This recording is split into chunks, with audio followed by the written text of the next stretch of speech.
Excelentíssimo senhor presidente desta sessão de julgamento, ministro Ricardo Lewandowski, senhoras e senhores senadores, há exatos 190 anos, Bernardo Pereira Vasconcelos sentenciava que, sem responsabilidade efetiva, não há Constituição senão em papel. Com apenas 2 anos de vigência da nossa primeira Carta Magna, de 1824, o parlamentar já trazia à tona a importância da responsabilização constitucional de autoridades públicas. Cerca de um século depois, o ex-presidente Epitácio Pessoa dava luz a novo conceito. Para ele, a chamada pena de destituição também não é rigorosamente uma pena, mas uma medida de governo. De fato, a depender da condução das condições e conclusões de uma gestão, a destituição do chefe do Executivo torna-se oportunamente medida de governo. E isso ocorre, lembre-se, por iniciativa da cidadania e por decisão parlamentar. É o remédio constitucional de urgência no presidencialismo quando o governo, além de cometer crime de responsabilidade, perde as rédeas do comando político e da direção econômica do país. Mesmo sendo um conceito do parlamentarismo, a verdade é que a história brasileira passa a mostrar que a real política, com suas forças embutidas e seus caminhos tortuosos, leva inescapavelmente ao uso do impeachment como solução de crises. Disso não haveremos de fugir. Por isso, o jurista Paulo Nogueira dizia que aquele é um processo judicial, dependente da engrenagem dos fatos e da entrosagem das provas, ou seja, uma demanda jurídica que se efetiva ao talante do ambiente político e da comprovação de infrações. Os fatos que adornam o presente julgamento são provas dessa reflexão, o que nos remete de volta ao fator da governabilidade. Em parecer de 1992, a hoje ministra Carmen Lúcia já esclarecia: o impedimento da continuidade do exercício do cargo ou do acesso da pessoa responsabilizada a outro cargo público por determinado período não objetiva a condição política desse agente, mas a condição política intacta do governo.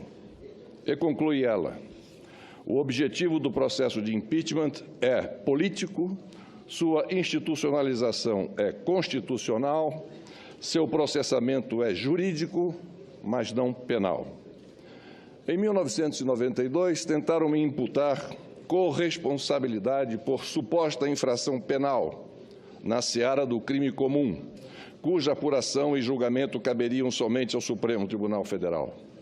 A partir de ocorrências pessoais e não institucionais, forças conjugadas simularam uma crise política de governabilidade. Forjaram uma instabilidade econômica que não existia. E mais, transformaram hipotética infração comum de um agente privado em crime de responsabilidade do presidente. Mesmo eleito democraticamente, justo no pleito que consolidou a redemocratização, me condenaram politicamente em meio a tramas e ardis de uma aliança de vários vértices. Mas, penalmente, da correta instância, me absolveu a Suprema Corte. Hoje, a situação é completamente diversa. Além da infração às normas orçamentárias e fiscais, com textual previsão na Constituição como crime de responsabilidade, o governo afastado transformou sua gestão numa tragédia anunciada. É o desfecho típico de governo que faz da cegueira econômica o seu calvário e da surdez política o seu cadafalso. Esse é um contexto que outrora até poderia ensejar um golpe de Estado clássico para solucionar em curto prazo uma aguda crise política. Não foi o caso. O golpe poderia ainda ser usado, na acepção do historiador Charles Killing, para quem os golpes surgem para travar as revoluções. Também não é o caso, já que para ele revolução produz transformações, mudanças na economia, na política, na sociedade, quebra paradigmas e agrega novos conceitos. É só perceptível quando analisamos o processo histórico. No livro O Golpe de 1992, o mesmo historiador esclarece: o presidente Fernando Collor, com singular coragem, criou ao redor de si uma legião de inimigos. Como em política se fazem aliados para se manter no poder, parece que Collor entrou mudando tal paradigma. Seu único aliado era o povo.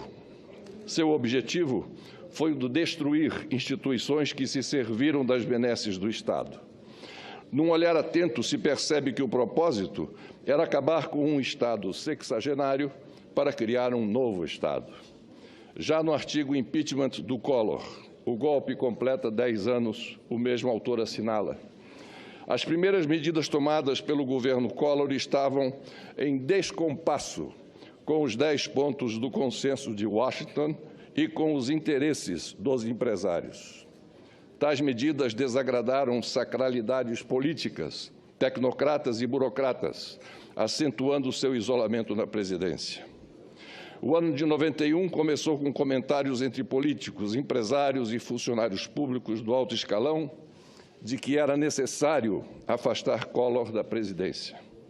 A opinião pública novamente teve seu juízo trabalhado e manipulado pela mídia. E conclui: tem muito para ser pesquisado sobre o período do impeachment do Collor. Porém, ao cientista e pesquisador que se aventurar em tal empreitada nos documentos da CPI, encontrará várias lacunas, sequências documentais e processuais que não correspondem e a falta de outras. Parlamentares que organizaram os mesmos dizem que muitos documentos foram incinerados para não comprometerem sacralidades políticas e grupos hegemônicos. Senhor presidente, essa abordagem é comprovada por inúmeras matérias de jornais da época. Uma é a do jornal Zero Hora, de 3 de novembro de 91, portanto, bem antes dos fatos de 92 que culminaram com a minha renúncia. Em entrevista com um ex-presidente de partido, Orestes Quércia, a então jornalista e hoje senadora Ana Amélia questionou: fala-se muito na possibilidade de impeachment. Isso é viável ou apenas especulação? Respondeu Quércia: bom, eu acho que por enquanto não há condições. Tem muita gente que pensa nisso. Não acho que se deva excluir a possibilidade de fazer isso. Isto, senhor presidente, é uma comprovação, não uma versão. Encerro fazendo minhas, hoje, as palavras de 2 documentos daquele período. O primeiro diz: a constatação de que a crise que abala a nação não é, como se pretende insinuar, nem fantasiosa, nem orquestrada, porém originada do próprio Poder Executivo, que se torna, assim, o único responsável pela ingovernabilidade que ele mesmo criou e que tenta transferir para outros setores da sociedade. Trecho de nota assinada por várias entidades, entre elas MST, CUT, CGT, UNE e NESC, em 1º de julho de 92. Como disse, faço minhas hoje as palavras acima. O segundo documento diz: em todo o país, arautos do caos e da intranquilidade apregoam fórmulas construídas à margem da constitucionalidade do Estado de Direito. O país não vive, como alardeiam setores mais radicais, qualquer clima de golpe, até porque a nação não suporta mais tal prática. O que o povo brasileiro deseja, e tem manifestado seguidamente, é a decência e a firmeza, traduzidas na transparência e probidade no trato da coisa pública. Trecho da nota da OAB, em 7 de agosto de 1992. Como disse, faço minhas hoje essas palavras. Ontem, senhor presidente, eram inúmeras as simulações. Hoje, inúmeras são as dissimulações. Era isso que eu tinha a dizer. Muito obrigado.